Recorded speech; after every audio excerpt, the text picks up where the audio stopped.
Good afternoon. Welcome to Women's College Hospital, and thanks to all of you for joining us. My name is Marilyn Emery, and I'm the President and CEO of Women's College Hospital. I would like to begin by acknowledging Toronto as a sacred gathering place for many Indigenous peoples of Turtle Island. I want to recognize the long history of First Nations and Métis peoples in Ontario and show respect particularly to the Mississaugas of New Credit. It's a real pleasure to be here with all of you for this special conference that brings together researchers, students, members of our community united in our shared goal to improve the health of women and girls. The central focus of today's event is substance use and what we can do as a healthcare and research community to support people, particularly women, who are experiencing challenges with addictions and substance use, and how we can make the healthcare system more responsive to this current crisis that we are facing across Canada. We know the death rate from opiate overdoses in Ontario has nearly quadrupled in the last 25 years, now outnumbering deaths from motor vehicle accidents. Here at Women's, we are working to transform the way addiction care is delivered through Medify. Medify stands for Mentoring, Education, and Clinical Tools for Addiction, Primary Care Hospital Integration. The Medify project provides seamless, barrier-free care to people with addictions who are able to walk in without an appointment or a referral, and to get immediate access to life-saving treatment, including counseling and medications. Once stable, patients are connected back to family physicians for long-term follow-up with the support of our specialists who offer ongoing consultation. As part of the provincial Medify initiative, our team helped establish 7 rapid access addiction clinics across Ontario. In Sudbury, Owen Sound, Ottawa, St. Catharines, Sarnia, London, and Newmarket. This model could save countless lives and has reduced emergency department visits, inpatient stays, and quantifiable costs to the healthcare system. Over the coming year, the project will establish 5 new rapid access clinics in Toronto, including one that has opened at our hospital just this spring. You're going to hear more about our program from its founder, Dr. Mal Kahan, later this afternoon. But now I would like you to hear about it from Tracy. Tracy is one of our patients who shares her experience with addiction and her road to recovery in her own words. My healthcare journey regarding recovery started when I was 27. After a divorce in 1989, I was introduced to my first social drink, and I knew right then that I drank differently than others. I went to many treatment centers. In fact, there was 5 places I went, but was admitted for 12 times. I just wasn't getting the help I needed, and I desperately wanted to stop by this time. In 2010, I was introduced to narcotics, painkillers, and I didn't have any pain to mask, but I had the pain of my dis-ease in my own skin, and I wanted to feel okay, and I wanted to escape. So I helped myself, and that was it. I was like the alcohol, addicted from day one. I didn't have a prescription for the pills, so I had to find them elsewhere, which was dangerous. And sometimes I would get very scared, and so I would phone 911, and I'd have them come with an ambulance and wasted their precious time. But I did want to live, so I would go into ER, and they would treat me with fluids and so on, just so I could detox. I was living with my parents, and I was caring for my 95-year-old mother, and I was not a responsible caregiver whatsoever. I made a phone call on June 9th, 2014 to Women's Own Detox. I was in there for a few days when Kate Hardy from Women's College Hospital came to visit us. And she spoke to us girls about a program, and I didn't want any part at that time. One of the girls that had spoken to her told me that I should call her. So I phoned her and she was there within 30 minutes. And she told me everything was going to be okay. So I went with her, and she brought me to Dr. Kahan, and that was the turning point in my life. This program right away felt different to me because I had never spoken to a medical doctor about this dis-ease, that I call it. And he had insight into the addiction that I had never heard before. And he treated the whole of the addiction. And he gave me the assurance that this had worked for many others. The rapid access to the treatment program was just my saving grace. When I wanted to get help before, I was on a waiting list. And I remember saying to one particular individual that I will probably die before I come to see you. That's how fast addiction takes a life. I not only got someone to come and take me somewhere, but I got to see the doctor, like right away. I didn't have to wait. He gave me a prescription right away. I had it filled right away. I started my treatment program that morning. If it wasn't that fast, like if it wasn't that quick, and I'm only saying this because time is of the essence to people that want to get well, it would not have worked for me. I would have left and just used again. As soon as I left his office, I knew that I was on the path of hope and that I would see him again and that he cared about the times in between when I saw him again. I wasn't just another number, statistic, where some facilities, they get you in, get you fixed, and then let you go. How this was also different for me this time around, and I'm coming up to 3 years in June, clean and sober. When I was caring for my mom, she was very unwell, and she passed away in 2015, so I'd already had a year in of sobriety, and I was able to care for her and make sure that she saw me in a good place. And it was important to me that when she passed, that she knew that I was clean and sober and on the right path. And when she died, I had no craving for any mind-altering substance. And I knew then I was going to be okay.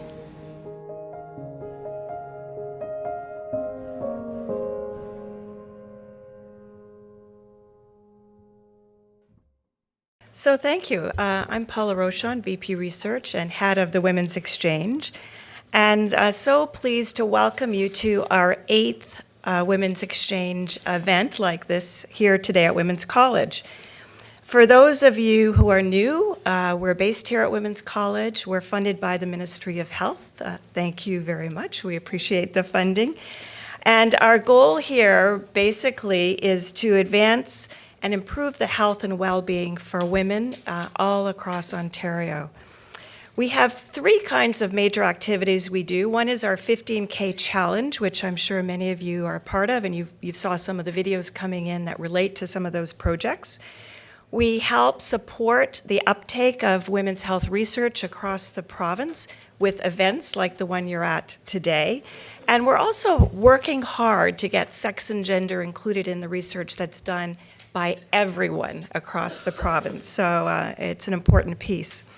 Now, there's more information about the things we do on our website, and if you look at your brochure, you'll see our website link, and I really would like you to look at it. We've just completely redone the website, and I know I'm a little bit biased, but I think it's absolutely fabulous, so you'll enjoy it, and there's lots of good information there for you. Delighted today that we're going to be hosting our event here on substance abuse and women. I think it's going to be a really interesting piece. The agenda is in your brochure that you have. We've got a great lineup of speakers, and there's going to be a panel that I know you'll really enjoy, and there'll be opportunity for you to ask some of your questions. Partway through, there'll be a chance for a break, so you have a bit of a break. And at the end, we always hold, I think, a really lovely reception up in our pink cube. So I'd like you all to join, and then an opportunity to chat with some of the speakers.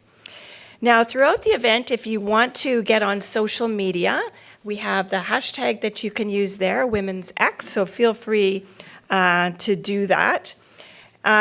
Couple of housekeeping pieces. There's washrooms just at the top you might have seen, and there's a gender-neutral washroom at the top, and there's also one just down here if you need that. And if you have any questions or you want some help, come up to myself or other members of our Women's Exchange team. So I'll ask them just to put up their hands so you can see who they are. Robin, who's here, Robin Mason, Maeve Patterson, Amy is here, and Nosheen is here as well. So please just come to them for anything you would like. Now, with that, I am absolutely delighted to introduce Sharon Lee Smith, who is the Associate Deputy Minister of Policy and Transformation here in the Government of Ontario. Now, she has really decades of experience in public service. She previously served as the Assistant Deputy Minister in the Government of Saskatchewan in the Ministry of Health. And in this role, she had many, many responsibilities. I think it's fair to say it was very impressive, but one that I really want to highlight was she was particularly responsible for mental health and addiction. So I think it's very fitting that we have Sharon Lee with us. So please join me in welcoming her.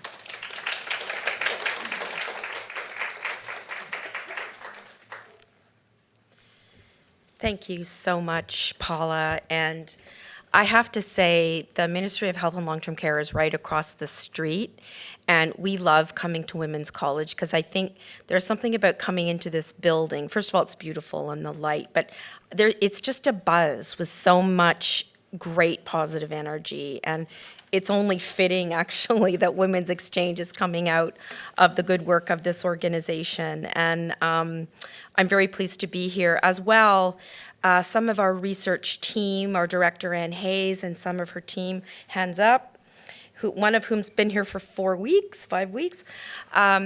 We do have a robust research team in the Ministry of Health. I'm very pleased that it's in my portfolio. And we help support Women's Exchange and lots of other research. And I'm very pleased that this type of, I would say, really kind of ground up research is like where a patient and researchers kind of interact, and then we have public policymakers, right? So it's kind of really better fodder for me to be able to, and us to be able to advise government on new policy. And one thing I wanted to also mention was my first meeting this morning was with an OBGYN, a doctor named Jenny Blake, who is, I think, now at the national, whatever the national OBGYN association or committee is. And we were meeting because a friend put us in touch because I'm extremely interested and very passionate about Indigenous health, which is actually why I was so pleased to hear the acknowledgement. And then I was looking at my calendar and going, I get to talk about women's health again today. So it's like it's such a bonus for me. So I just want to, first of all, I really want to wish you a great conference, but I do want to say that, as the Government of Ontario, that we are very committed to Women's Exchange. We help support Women's Exchange through our Health System Research Fund, HSRF, and we've been doing that since 2013, and I think you make it quite easy, frankly. Over the past 4 years, I know you've done a lot of really important work to build capacity at the community level and work on reducing health inequity, gender inequity. We are very interested in health equity, and I would say, Anne, I think we want to go further, don't we, in the health equity area. We have a tool which we actually use to take an equity-based approach in the development of new policies, but in my view, we have so much more to do. And I think we will be asking you for help on that. So the other thing I just wanted to mention, I'm sort of being stream of consciousness, but I did want to do a shout out to Dr. Kahan, who I see. First of all, great video. Dr. Kahan was very instrumental in a recent methadone advisory committee that we had advising the ministry about, what would it have been, about 18 months ago? Because 2 years ago, we were very upset and very concerned about what we were seeing coming on the opioid, with respect to the opioid crisis. And Dr. Hoskins, our minister, it first kind of started in some First Nations communities when there was a change to some test strip OHIP billing, and all of a sudden methadone was not made available as readily to some First Nations communities. And then realizing that's not fentanyl, but it just snowballed. And then we realized we needed advice. We turned to Dr. Kahan, whose expertise in the area, but also in the models, I would say in the models of addiction and recovery, that holistic approach that Tracy talked about, in our view, is cutting edge. So the fact that it's springing out of this organization and our research efforts such as yours is thrilling, and I think we have to do more. We need more RAMs, we need more RACs, we need more, insert acronym here to build those types of integrated care models on the addiction side, treating the whole person. I also noticed that Tara Gomes is giving is studying, I don't know, is Tara here? Hi. Is studying the outcomes, the potential for different outcomes between men and women. So imagine the power of getting that, looking at your model, and just growing different methods and programs, and then walking across the street and advising us about the need to continue to support them. So this is a rich, rich area, and I have to say we are hugely, I was saying to Paula, we are hugely worried about the opioid crisis. I'm responsible in the Ministry of Health for mental health and addictions, long-term care, capital, policy, research, public health, Indigenous health, and there's something else. But I am spending all of my time right now on opioids because we need to support people in the province who are suffering, and we need to support them with dignity and respect. And I do think there are, the gender lens is incredibly important, from the young mother to the marginalized woman, and obviously for men as well. But we need that lens so we can figure out where we might need to tailor. But what we want to do too, and I'm hoping that maybe later you can discuss this or you can think about this, is, how do we make our opioid response one that is as integrated and holistic across the continuum as possible? So prescribing, tapering, education at the patient interface, having some small procedures in being prescribed. We just talked about that. The habit of maybe receiving a lot of opiates after maybe a surgery that's very tiny. Maybe we don't have that balance right. We are the second largest, Anne, help me, I think it's Canada is the largest prescriber of opioids in North America, and Ontario is second, or something like that. Something like that, right? Like, it's bad, right? It's all really bad. And so like that way of going right into the prescribing, but the education, the reduction of stigma, getting into the schools, looking at those rapid access clinics, looking at our Indigenous communities and how we can be respectful. What else are we doing? Making sure that our supervised injection sites are up and running, working with the federal government to reduce bureaucracy, going into the pop-up sites and letting people know that we care. We're trying to be really comprehensive. So that's why, and it's funny because I actually see in your day that you're being comprehensive too. So we really look forward to the deliberations of today. And I want to tell you that the timing of this could not be more important to us, because we have to get this right. And we actually need you and the benefit of your work. So thank you very much. And have a good conference.